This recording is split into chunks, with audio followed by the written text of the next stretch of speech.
Hola, sean todos bienvenidos a Intelecto Matemático, tu canal de matemáticas. Aquí en esta oportunidad les traigo una serie de ejercicios relacionados con campos vectoriales donde vamos a analizar conceptos como la divergencia y el rotacional. Vamos a realizar un compendio de ejercicios y vamos a empezar desde ya. En el ejercicio 1 nos piden hallar la divergencia y rotacional de campos vectoriales. Se nos da un campo vectorial de R3 en R3 que es de la forma x en y más y en j más z en k. La divergencia es el producto punto entre el operador nabla y el campo vectorial y me representa la convergencia o divergencia de vectores en un punto del espacio, en este caso. Por lo tanto, la divergencia se calcula como la derivada parcial con respecto a cada una de las componentes. Es decir, vamos a derivar con respecto a x la componente en y, es decir, x con respecto a x. Vamos a derivar la y con respecto a y y la z con respecto a z. Al derivar, la derivada con respecto a x de x es 1, la de y es 1 y la de z es 1. Nos da 3. El rotacional o rotor representa una tendencia a girar alrededor de un punto ese campo y se representa como el producto cruz o vectorial entre el operador nabla y el campo en cuestión.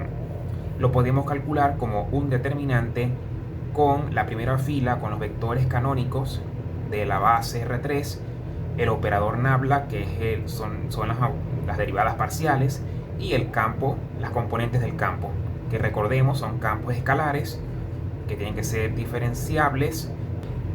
¿Cómo hacemos un determinante? En este caso yo lo hice por cofactores, se puede hacer por Sarrus, como vamos a ver en otro ejemplo, pero por cofactores sería, vamos a tachar esta fila y esta fila, esta columna, esta fila y esta columna, para obtener este subdeterminante que tenemos aquí. Seguimos con tachar esta fila con esta columna, tenemos ahora esta con esta, la parcial de z con respecto a x, aquí está, menos la parcial de x con respecto a z, aquí está. Ahora viene tachar esta fila con esta columna y nos queda este subdeterminante, que sería la parcial de y con respecto a x menos la parcial de x con respecto a y. Hacemos los cálculos, la parcial con respecto a y de z es 0, la de y con respecto a z es 0, y así sucesivamente nos va a dar un vector que es el nulo de R3, el 0, 0, 0. ¿Y qué significa esto? Nos da un campo que es irrotacional, es decir, rotor o rotacional igual al vector nulo. No hay una tendencia a girar en el campo. Sin embargo, la divergencia es diferente de 0. Vamos con otro ejercicio. En el ejercicio B tenemos otro campo, pero es un campo que nos dan en R2. Un campo de R2 en R2, menos y en y más x en j. Un clásico que siempre sale en los libros, en los textos. Y al calcular la divergencia, que es la derivada con respecto a cada una de las componentes, por ejemplo, la derivada con respecto a x de menos y es 0, y la derivada con respecto a x, con respecto a y de x es 0, nos da 0. Nos da un campo de divergencia 0, y recordemos que es un campo escalar, la divergencia nos devuelve un campo escalar, y cuando la divergencia es 0, se asocia con campos solenoidales, se le llama así, es decir, libre de divergencia. El rotacional, en cambio, podemos observar que podemos hacerlo por el método de Sarrus, que es repitiendo filas o columnas. Yo la repetí por columnas. Hasta aquí es lo mismo que se hace con cofactores, pero yo repetí esta columna con esta columna y esta la repetí aquí. Y aplicamos el método, también conocido como método de la lluvia. En mi canal podrás encontrar más videotutoriales de cómo resolver determinantes. En este caso, el rotacional sería, multiplicamos y por la parcial de y por 0, nos da 0. J parcial de z por la parcial de menos y sería 0, porque estás derivando con respecto a z menos y, es 0. K por la parcial de x con respecto a x nos da 1 por k nos da k. Ahora menos parcial de x parcial de 0 con respecto a x, eso se anula, todo eso se anula, por lo tanto sería 0. Y la parcial de z ahora parcial de x con respecto a z sería 0. Y la parcial de y con respecto a y es 1 por k nos da k. Pero no hay que olvidar que tiene un signo negativo acá. Por lo tanto, este menos que está afuera afecta a este que está dentro. Sería más 2 más k. Y k más k serían 2k. Sería el campo vectorial. O en otras palabras, sería el vector 0 en x, 0 en y, 0 en j y 2 en k. Es un campo vectorial constante. Probar el campo conservativo. Si es campo conservativo, aquí cuando se nos da el campo conservativo, fíjense, es un campo de R3 en R3 con exponenciales, polinomios. Conservativo implica que existe una función escalar tal que el gradiente de esa función escalar es igual al campo. Eso es lo que nos debemos preguntar a la hora de saber si un campo es conservativo o no. Existe f de x, y, z, que se llama la función potencial. Existe esa función potencial.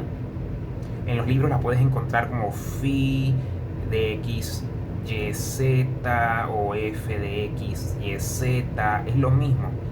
La función potencial asociada a un campo conservativo. Lo primero que tenemos que hacer es aplicar la definición.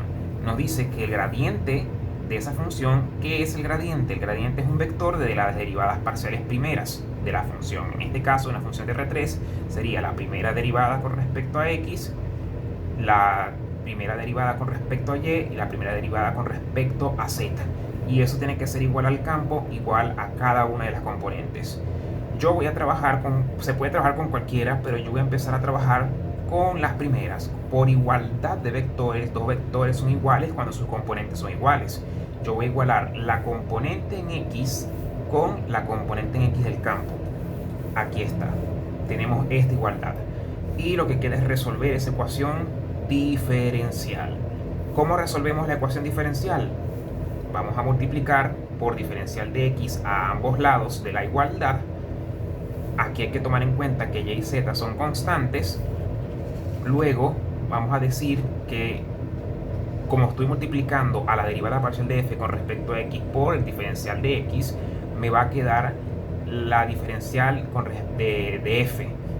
Y de este lado, de una vez voy integrando, me va a quedar una integral con respecto a x. Luego, la parcial la integral y el diferencial me va a quedar la función potencial. Y de este lado, y a la z, como son constantes, salen de la integral. Y la integral de dx es x.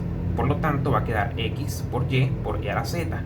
Más una función h que depende de las constantes y y z. ¿Por qué? Porque son las constantes. Es como la constante más c que se le suma después de integrar de manera indefinida. Posteriormente, procedemos a derivar respecto a y. ¿Por qué? Porque ahora voy a trabajar con la segunda parte del vector gradiente. Derivo con respecto a y la expresión del campo potencial, de mi esqueleto de mi campo potencial, para saber quién es esta función h que tenemos aquí. Derivo con respecto a y me va a quedar x a la z, porque y vale 1, la derivada, y por las constantes x a la z. Y la derivada con respecto a y de la función h de y z, porque depende de y también. Igualo ahora con la componente segunda, que sería esta, la x a la z. Aquí está la igualación. Como podrán notar, este término se anulará con este término y me queda h' con respecto a y de y z igual a 0.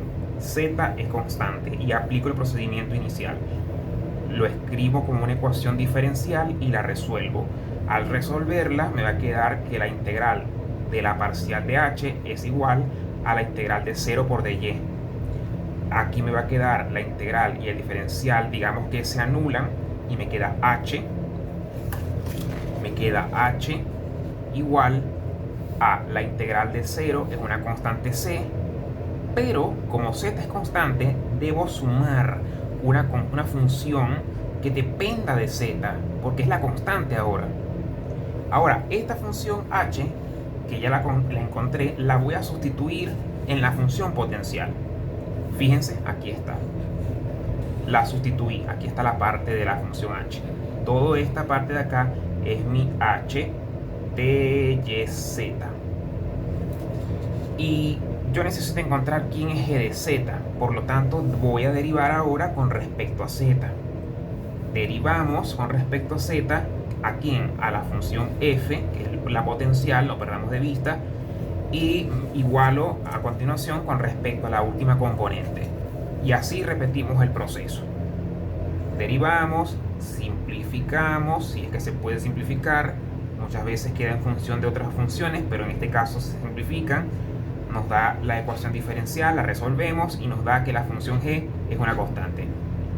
Por lo tanto, al reemplazar en la función potencial f de x, y, z, nos da x por y, e a la z, más el c que veníamos arrastrando, más la c de la función g, es esta. Sumando sería x por y, e a la z, más 2c. O, en otras palabras, x por y, e a la z, más c sub 1, donde c sub 1 es una constante 12. Podríamos prescindir de la constante c1, pero para dejarlo de manera general, es una función potencial que se puede presentar. Y esta es la función potencial o la función, o el campo escalar, que al derivarlo, al encontrarle su gradiente, me da el campo y demuestra que ese campo es conservativo. Nos piden hallar la divergencia del producto cruz, de f cruz g, donde f es este campo vectorial y g es este que tenemos aquí. Recordemos que la divergencia de un campo, de un producto cruz, no es más que el producto mixto. Esto es un producto mixto. Y los productos mixtos son determinantes. Hasta aquí es el producto mixto, solo que lo estoy expandiendo para resolverlo por Sarrus, haciendo el método de expansión de las columnas. La puedes expandir por filas también. Multiplicamos la parcial con respecto a x de x por y por z por x por y.